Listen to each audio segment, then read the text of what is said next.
एक गरीब किसान की शादी नायत हसीनो जमील औरत से हो गई। उस औरत के हुस्न की सबसे बड़ी वजह लंबे घने स्याह बाल थे, जिनकी फिक्र सिर्फ उसे ही नहीं बल्कि उन दोनों को रहती थी।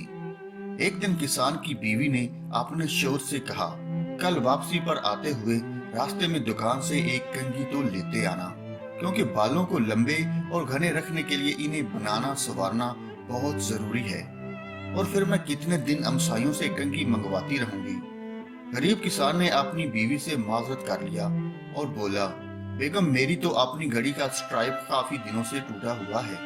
मेरे पास इतने पैसे नहीं हैं उसे ठीक करवा सकूं, तो मैं भला कंघी कैसे ला सकता हूँ। तुम कुछ दिन मजीद हमसायों की कंघी से गुजारा करो, जब पैसे होंगे तो ले आऊंगा।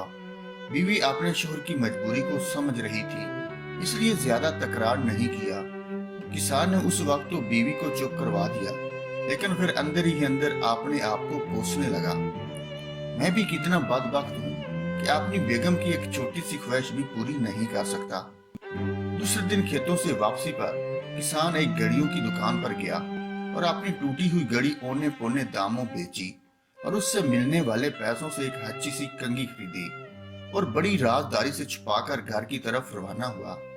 उसने सोचा कि घर जाकर बीवी को सरप्राइज दूंगा तो वो बहुत खुश होगी। जब वो घर गया तो क्या देखा, उसकी बीवी ने अपने लंबे बाल कटवा दिए थे और मुस्कुराते हुए उसकी तरफ देख रही थी।